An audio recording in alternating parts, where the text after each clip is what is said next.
त्याच्या माईचा पगार बबनराव लोणीकरनं केला, त्याच्या बापाचं पेन्शन बबनराव लोणीकरनं केलं. नरेंद्र मोदीजींनी 6,000 रुपये तुझ्या बापाला पेरणीला दिले.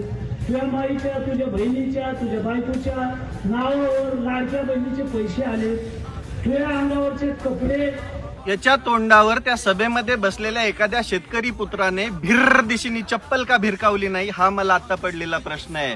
माझी माननीय मुख्यमंत्री देवेंद्र फडणवीस साहेबांना विनंती आहे, तुमच्या पक्षामध्ये जे हे मोठे मोठे नेते आहेत ना, यांना सगळ्यात आधी आवरा.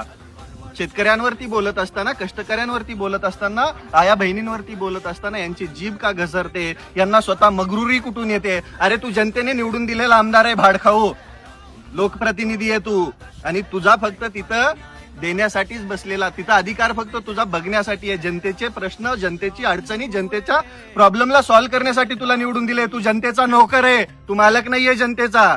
आणि तू काय दिलंय तू या भारत देशाची जी तिजोरी आहे ती सामान्य जनतेची आहे, तुझ्या बापाच्या घरची नाहीये जे तुला वाटतं की तू दिलंय.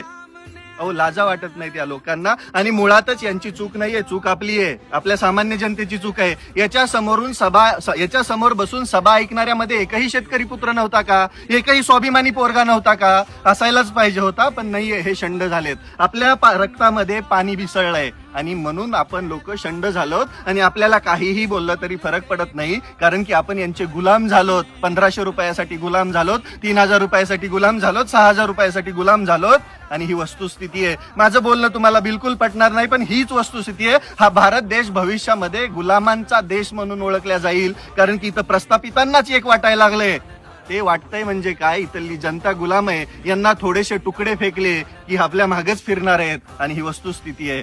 एक गोष्ट लक्षात घ्या, त्या सभेमध्ये समोर बसून एखादा शेतकरी पुत्र ऐकत असेल, त्याचं रक्त उसळत असेल, पण तो करू काही शकत नसेल, कारण की त्याने गुलामगिरीची मानसिकता पकडलेली आहे. शेतकरी मित्रांनो, ही परिस्थिती भविष्यामध्ये अजून वाईट होणार आहे. या लोकांना जी मगरुरी, अरे हा नाव घेऊन सांगतोय हरामखोर की मी हे दिलं, तुझ्या बापाच्या घरचं आहे का रे? तुझ्या बापाच्या घरचं आहे. आणि कोणत्या शेतकऱ्याने पेरणी केली हो 5 आणि 6 हजारावर?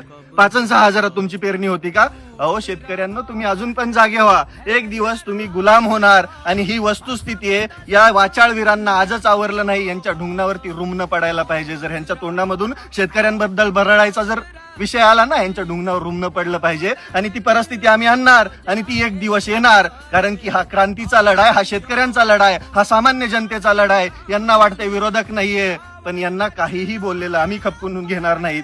मी अजून पण सांगतोय देवेंद्र फडणवीस साहेबांना, यांना आवरा, नाहीतर एक दिवस या महाराष्ट्रामध्ये परिस्थिती वाईट होणार आहे.